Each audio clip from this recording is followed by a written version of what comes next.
Hi mga trops! So yun na nga for today's video, no? So may pag-uusapan tayong bagay, no? Which is malimit gamitin to ng mga riders, which is ito, yung tinatawag natin na manual throttle support. Ayan yun, no? Paano nga ba at saan nga ba tamang nilalagay itong throttle support na ganito mga trops, no?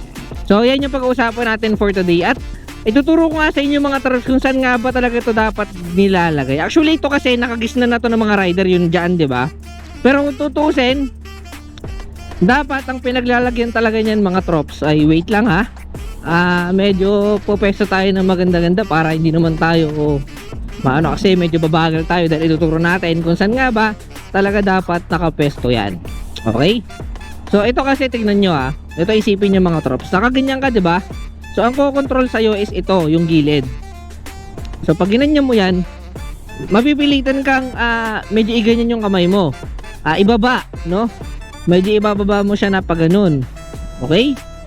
Gaganyan mo siya, oh. Ayun, oh. Ayan, ayan, ganyan. So medyo aangat yung daliri mo kasi kailangan ng suporta rito eh. Pero dito sa sasabihin ko na mas magandang paglagay niya mga trops is napakasimple lang ng kailangan mong gawin. Dahil ang gagana lang sa'yo is ito lang mga trops, yung hinlalaki nyo, no? So ang gagawin natin mga trops is ganito, iusog natin siya dito. Wait lang matagtag yung daan, hindi stable, baka mamaya mapaano pa tayo at makapaano pa tayo ng mga nagmamaneho lamang ng tama sa daan, no? Yan, so medyo umayos tayo ng kalalagyan natin para tayo ay hindi makadisgrasya. Okay? So yan, tulad yan na sinasabi ko kanina mga trops, iuusog nyo to. Yan, ganyan na tamang forma nyan mga trops. Bakit? Kasi no, tignan nyo ha, kahit ito lang ang mo, ang gamitin mong pang accelerate sa kanya, isa-under siya. At kapag ngawit na ngawit ka na, ganyan lang ang mangyayari niya mga trops. So ito na lang ang tutulak sa'yo, yung thumb mo.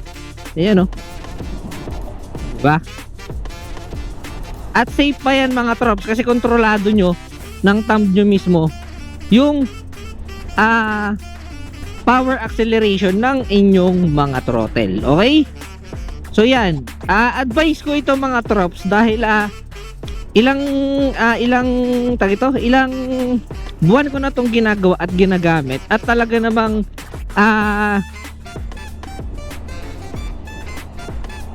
nakaka-relax lalo na sa haba ng biyahe ko kasi mostly mga trops 1 hour talaga yung oras ng biyahe ko papunta sa trabaho ko. So yung ganitong klase ng style is napaka-applicable sa akin dahil ang kailangan lang gumana sa akin is itong right thumb ko mga trops. Okay?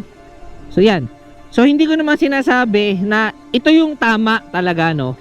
Or I mean tama to para sa akin, pero hindi ko sinasabi mga trops na ito talaga yung standard dapat ng buong mundo. No? So hindi po ganoon.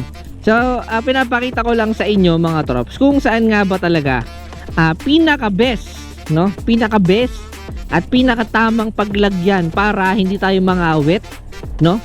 Sa pagmamaneho is ito dito sa pinakadulo ng ating mga throttle. Okay, so yun lang mga trops. Sana may natutunan kayo sa akin and gagawa pa tayo ng mas madaming ganitong klaseng mga videos. Okay, so kung may gusto kayong ipagawa sa atin or malaman pa, mag-comment lang kayo dyan mga trops sa baba. At malapit na tayo mag 1,000 subscribers at magpapamigay tayo ng limang original Mergified t-shirt. Okay, so yun lang mga trops. Paalam!